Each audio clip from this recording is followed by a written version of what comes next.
Hello, I'm Dr. Lisa Belisle, and today you are listening to or watching Radio Maine. In the studio, I have with me artist Holden Willard. Thanks for joining me today. Thanks. Holden, you're a Maine guy. You grew up in Maine and graduated from high school in Maine, and you're back in Maine again.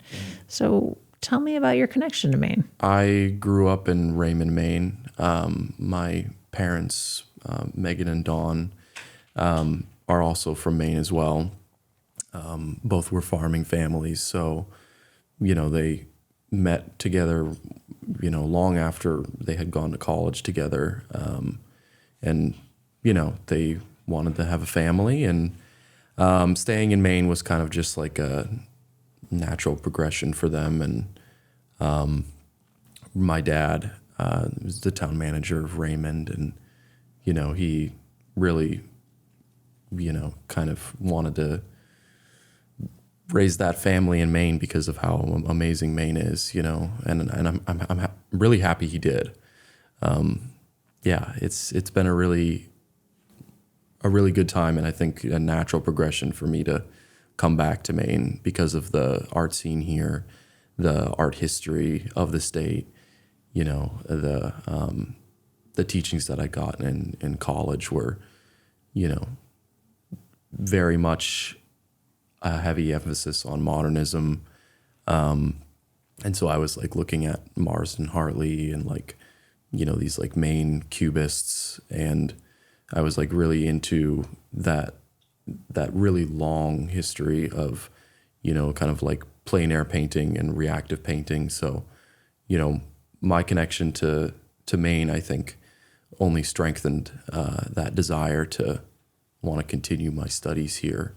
So reactive painting, that's the one thing that I'm picking up on that I actually don't know that much about. Tell me about that. I like to think of it as like through the lens of experiencing something and then reacting to it, like looking at something, directly observing it, synthesizing it. So, taking bits of information from it, movement, color, sound, trying to figure how that can be translated into the mark. A good example would be like Arshile Gorky.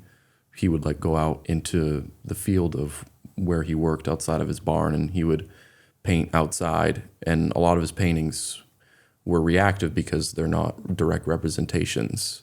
So I guess that's what I mean, is that like I'm taking bits of information, I'm synthesizing it, and while I am leaning more on the side of representation, my work is more about that synthesis of all of that information. That's really interesting. Mm. In having looked at some of your work online, not in person, and I know there's a difference between those things and how you react to things in the moment versus looking online. You use a lot of self. You do a lot of self-portraits in there, and you do use figures in your pieces. But they're not a traditional sort of figurative approach. Tell me about that. It's very unique. So I had a teacher in college. His name was Timothy Harney, and he was that guy who taught me a lot about modernism. So I'm looking a lot at like Fauvists, and I'm looking a lot at like the early modernist period, like 50s, 60s, early 70s. That's getting into the mid-modernist period. But he taught us the teachings of Hans Hofmann. He was a little bit more of a colorist, and his work was mainly non-objective. But it's all about this push and pull of like color theory. So actually my paintings, although I'm using the figure as a vehicle for understanding, well, essentially color. So my paintings are mainly about that push and pull, that desire to create paintings that kind of vibrate, that have like two values set together that, create that vibration. So I just am obsessed and have always been obsessed with figuration, because I am constantly trying to be as honest as I can with my representations. And for me, my honest way of representing is, through color and through mark. But yeah, I think the color came a lot from my teachings with him. And if you were to look up Hans Hofmann paintings, it is a lot of this very use of vibrant color. And I think I saw his paintings in person for the first time at the Peabody Essex Museum when I was in school at Montserrat in Beverly, Mass. He had a retrospective. He's long since dead, but his retrospective was really enlightening, kind of seeing him move from actually figuration and representation himself all the way to like abstract color fields, or, you know, even just like very stark blank canvases with very, very subtle transitions of color. You can see a life of searching, which is essentially what Tim taught all of his students, was this drawing method called the search. So I actually had a very in-depth drawing history with him. I took like 3 years of drawing with him and a year of painting with him. And yeah, that desire is essentially color. When we talk about color theory, for people who are non-artists or don't have as much experience with that, can you expand upon that a little bit? What does that mean, and why is that important to creating art? Yeah, well, I personally don't think of color theory in like the traditional sense of like, you know, your secondaries, your tertiaries, your complementaries. Clearly that is, you know, an important factor, but personally for me, it's more of a getting a sense of color. So for me personally, my color theory is intuitive, but for others, you know, color theory is a very strict regimen of, I'm going to add, you know, like 3/4 amount of cadmium red or something. But I'm not thinking about that when I'm going into color. I do color studies, and I try and simplify and try and tweak my colors. But for me, color theory is intuitive, so it's kind of hard to say, you know, how I think about theory, because it's not really, for me, not really about theory. It's about that intuitive sense of like looking at that, you know, that table right there that has that plant on it. I'm going to try and pick up some of the browns, the siennas, but I'm going to exaggerate it a little bit. So, but yeah, that sense of color is intuitive for me.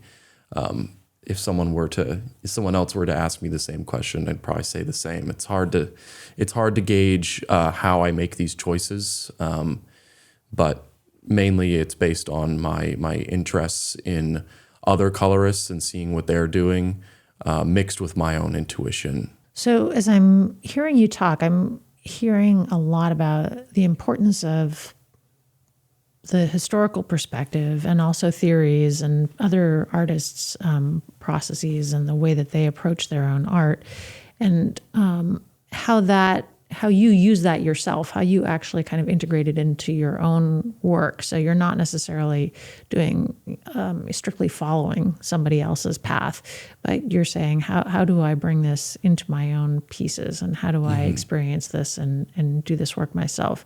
So it sounds like even that is a bit of a kind of an ongoing search and experimentation.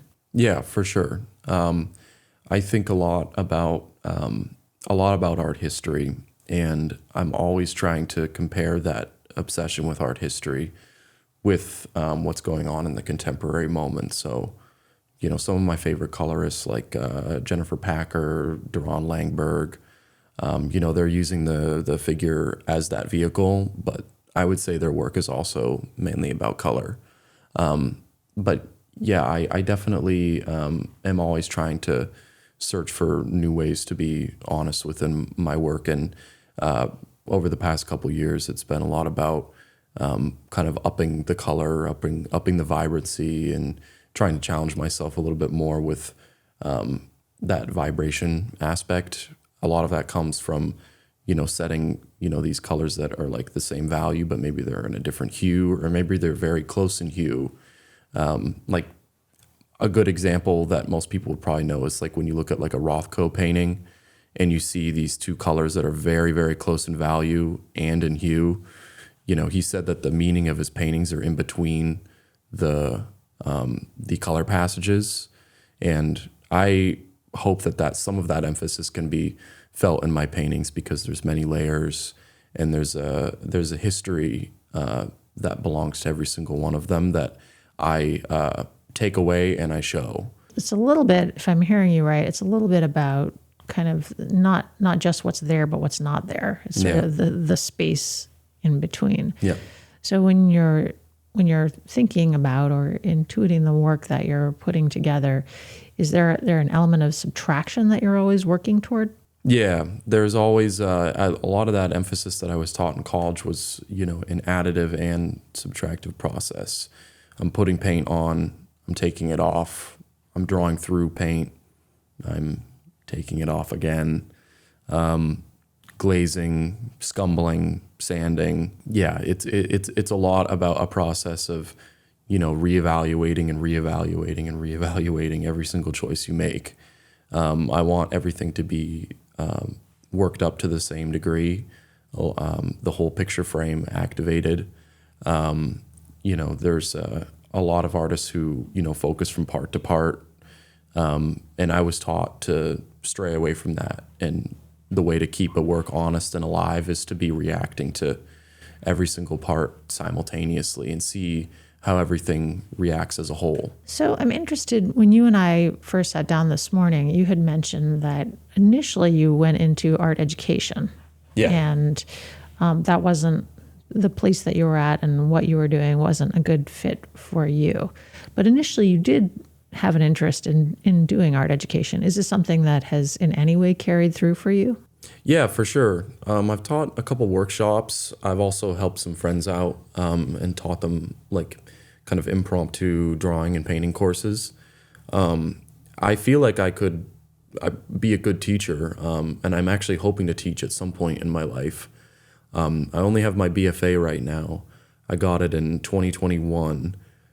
So I'm waiting to get my master's for a little while longer, probably until I'm a little bit more into my 20s. But at some point, I plan on getting my master's, going back to school, because I love school. I really, really enjoyed college. And higher education meant a lot to me as a painter. I felt like I got a lot out of it, and I'm just waiting until I feel like I hit an impasse and like I need to go back to school and reevaluate. And then after that, hopefully I get to teach. We'll see. So when you're working with people who have questions about art and are looking to get into it from the very beginning, because you've obviously been doing this for a while, what are some of the things that they bring forward as challenges or concerns or things that keep them from actually engaging in art in a higher level way? I think I'll put it through my perspective. When I was going into art school, I felt very cocky. I felt like I could draw. And my teacher was like, you can't draw. You're not looking. You're not seeing. You're not reacting to everything around what you're trying to portray. You're leaving things out. So whenever I approach drawing, the drawing emphasis that I'm teaching is the same that Tim taught me, which is the search. So I'm trying to teach people how to see. So, and that is a challenge, because you have to teach people how to see and then move their hand with their sight and make that connection real on the paper or the canvas or whatever, what have you. So I think the biggest problem that I run into teaching people is just, getting their eyes off the paper and getting it on what they're looking at. A funny anecdote that Tim told me once was that, like, you don't know anything. Why are you looking at your paper? What you need to be looking at is, well, what you need to be looking at. So that's the biggest thing that I try and emphasize with any kind of informal teaching that I might do. That's a really fascinating thing for me to think about. The idea that you're not necessarily teaching a craft in the beginning, you're actually helping people to kind of perceive the world in a different way. And how do you do that? How do you help people to actually see something if they're not seeing it in a kind of more in-depth way? I think if the student is struggling, it helps to bring out like examples of the similar kind of thing that I'm trying to emphasize. So I have a lot of art books. I collect a lot of those. So I have a lot of those out, and if someone like a friend was struggling with it, I'd be like, hey, look at this guy. This guy was doing this. Or this person was, seeing it this way. Or, I think seeing examples is always really good because then people have like a framework for understanding. So I will try and set up that framework if there's a little bit more trouble. So when you talk about the history of art in Maine, and you referenced Marsden Hartley, for example, do you think there's something about Maine that caused so many artists to come here and to work here, spend time here, work with other artists here? Is it something specific to the state, or is there something else? For me personally, I think Maine is absolutely beautiful. There's a lovely arts community here that I found myself a part of and embraced by. I think the community is the really big thing because the Maine arts community really sticks together and helps each other, supports one another.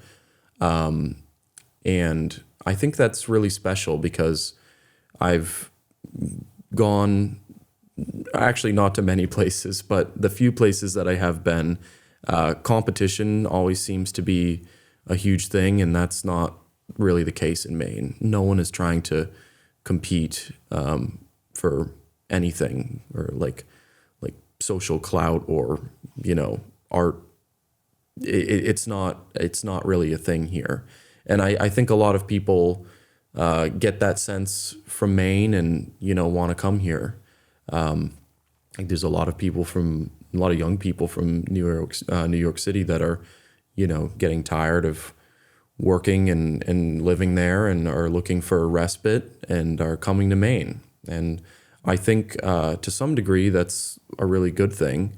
I wish I could keep it a best hidden secret for me and all my friends, but Maine is just absolutely beautiful as well, and I think it's really special in terms of the fact that there is mostly wooded areas in this state, so it's very, very easy to kind of isolate if you want to, and kind of really look inwards to yourself, but also outwards to the world. It's perfect for the work I make. So we've been talking about your work as an artist and somewhat about your work as someone who's educating other artists.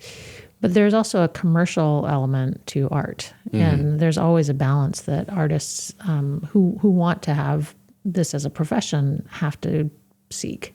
So what does that look like for you? And how does the idea that your work will belong on somebody else's wall because they will buy it, hopefully, at some point, how does that work in your situation? Well, it's tough because I personally don't have any like context for art within my family other than, my parents, enjoying doing it, casually sometimes. So it's been mainly a process of trial and error. Ever since I was 19, I've been, showing in group shows, and you kind of just learn off the cuff and figure things out as you go along. And that is a little tough. Sometimes you screw up, you maybe don't make the right choice, but you've got to make a choice. But I would say, the best advice is to just, make artwork. I mean, a lot of people say, oh, you're so talented, and that's lovely. I appreciate it. But, talent is time spent on a passion. So I'm spending the time, I'm putting in the effort. And like I said, just learning as I go. Mainly for the past, 4 or 5 years, I've been, my own business with my art. And that can be tough because I don't know anything about business, but I've been figuring it out. And, mainly my biggest thing was like running that business on Instagram and posting and being active and being in online communities. And that has really grown my reach quite a lot on Instagram. And it's gotten me opportunities. So I'd say the best advice is to just, to work as much as you can without burning yourself out. And obviously being attentive to that, because I have burned myself out, and it is a constant struggle, a balancing act. But I would say, yeah, just working and posting if you can, and the opportunities will eventually come. I think there's a market for any kind of art. You just have to find that market. So one of the things that you've talked about is from your teacher who came in and said, well, you don't really know how to draw. Mm-hmm.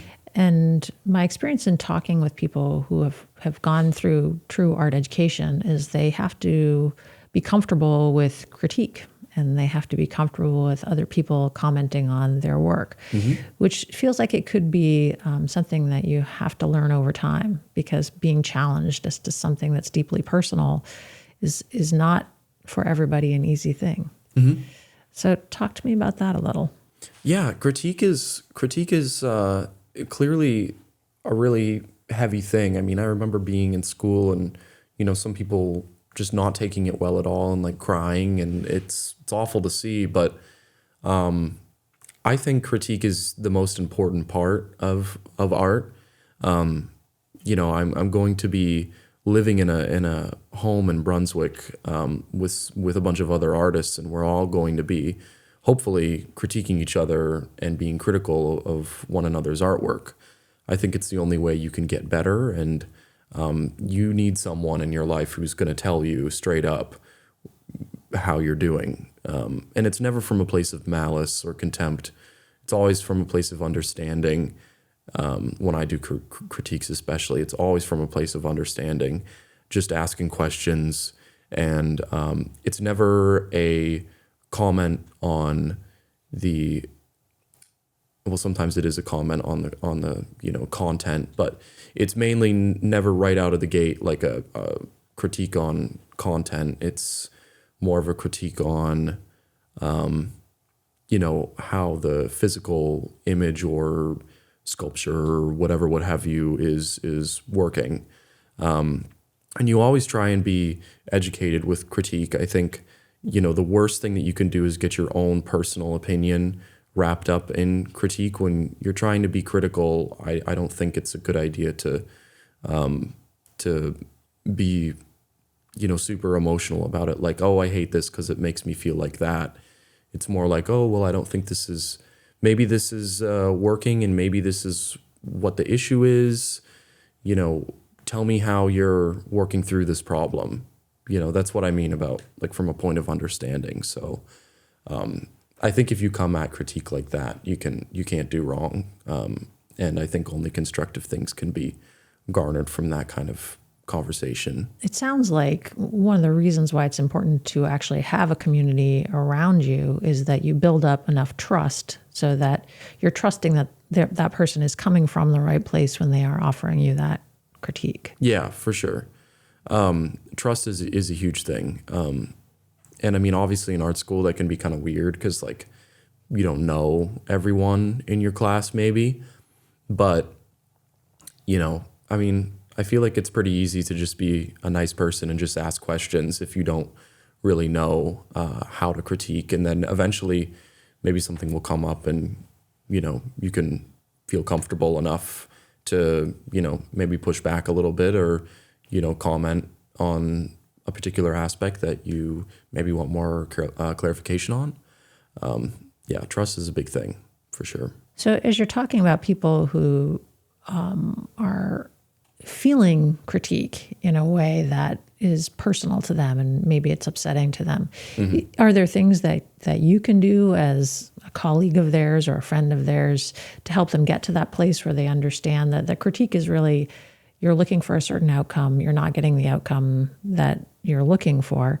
So that's where we're going, as opposed to what you're doing is, quote, bad, and, you're a bad person and that's making you feel bad. Yeah, I mean, I think it goes back to just, the whole asking questions aspect. I think people really enjoy being asked about, their thought process about how they're approaching their artwork. And I want to gain that context, and I'll ask questions about, what artists they're looking at. That helps me get a better idea of like where their head's at, is like asking what literal like artists and art are you referencing? Because all art isn't necessarily original. There is always a point of reference and a point of context. So getting that context is paramount when you're approaching a critique, especially with someone that you don't really know. And so I co-direct a gallery too. So I'm also a curator as well. So I am thinking about these questions a lot when I'm trying to select artists or I'm trying to select artwork. I'm looking for that context. So those are the questions that I ask a lot. You were selected to be part of the show at the CMCA earlier this year. Yeah. And that's a museum up the coast here in Maine that's very well known, actually, nationally, probably internationally. And it's a big deal. So having put yourself out there and made your work available for this show and for this selection, do you feel like this has had an impact over the past so many months since this happened as to how seriously you're taking your own art, or were you already taking your art pretty seriously and this was just kind of a nice step along the way? Yeah, I mean, I feel like it's kind of just like a running joke between artists that, you work really hard and you apply to a bunch of different things and you don't get most of them.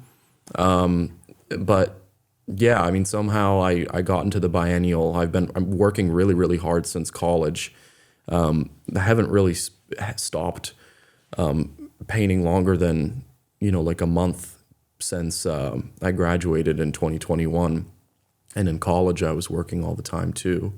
So yeah, I mean, I just applied and they happened to think my work would fit into the body of work that they were selecting for the biennial.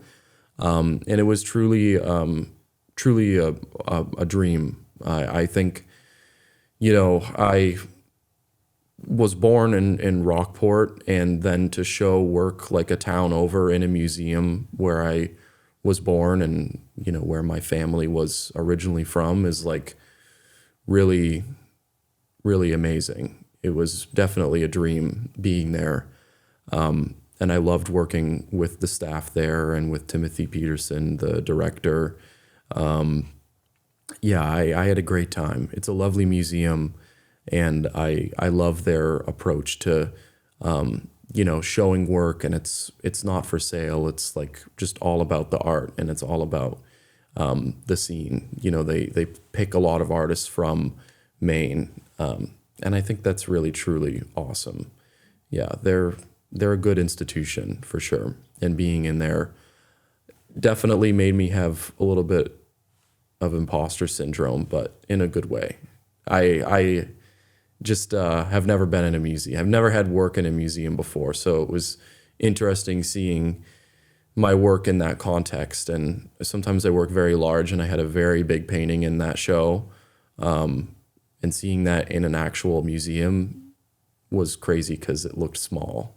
And I was like, I can go bigger. So it definitely put a little bit of a fire under my ass. So I'm ready. That's good. I think what you're speaking to, this idea of curation, is really interesting because you're showing up with your art as one single artist, but other people are taking it and they're putting it in context with other artists. And that's whether you're in a gallery and you're curating the gallery pieces, or that's if you're curating a museum show. So it feels like the idea that you could be put with another person's art that you might not have even thought about before, that feels really interesting to me. So tell me about that when you're doing it, when you're curating the pieces for the gallery you work for. What process do you go through to say, oh, this seems like it goes well here, or this works with this? Yeah, I think it's about finding connections within the work. I think, when I'm curating like paintings, I'm trying to look for color relationships of symbols and themes. When it comes to sculpture, or sculpture and painting. I mean, it is all essentially just about relations. How does this thing interact with this other thing? I think in my own personal art collection, which I have been kind of building over the past 5 years, I'm always, collecting work from peers and from people that I follow on Instagram. And I personally, my taste in my own art is like definitely a lot of figurative, but I'm looking for relationships in color and in form, and all of these kind of just happen naturally within your own collection. I think some people have like specific ideas of like, oh, I only want to collect Maine art, or oh, I only want to collect landscapes, and that's great. That's the great thing about art, is that your taste, you can kind of be your own curator when you're looking at your own inventory of artwork. Me as a curator for shows, I'm always trying to think of with my team like themes, jumping off points, buzzwords to kind of help us think about what kind of art we want from like our open calls and stuff. For instance, because I'm always on Instagram, I'm always looking at other contemporaries and other peers. So I'm always saving things into like little like bookmarks and selections, and I will, keep it around, and I'll be curating a show next year that is about the figure. And I've been, writing a list over the past, year and a half of artists that I want to tap for that show, because a lot of them are, kind of out of state. So I want to be able to, reach out and put the bug in their ear and be like, okay, I want your work. I want your work. And, some of them are here in America. Some of them are, over in Europe, or in Asia. And, I think, it's all about, the themes and the buzzwords to kind of help you narrow your selections down, for sure. Mm-hmm. Well, I've learned a lot from you today. So I appreciate your coming in and being willing to educate an admitted non-artist on the work that you do. And I'm excited about the fact that you were in the biennial at the CMCA, but also that you've continued to work hard and that you're gaining some success. So thank you for spending time with me today. Of course. Thank you so much for having me. I'm Dr. Lisa Belisle. You have been listening to or watching Radio Maine, today with artist Holden Willard. I hope that you take the opportunity to look into his work more at the Portland Art Gallery. And I suspect that he's somebody that we're going to be hearing from quite a bit in the future. Thank you for joining us. Thanks.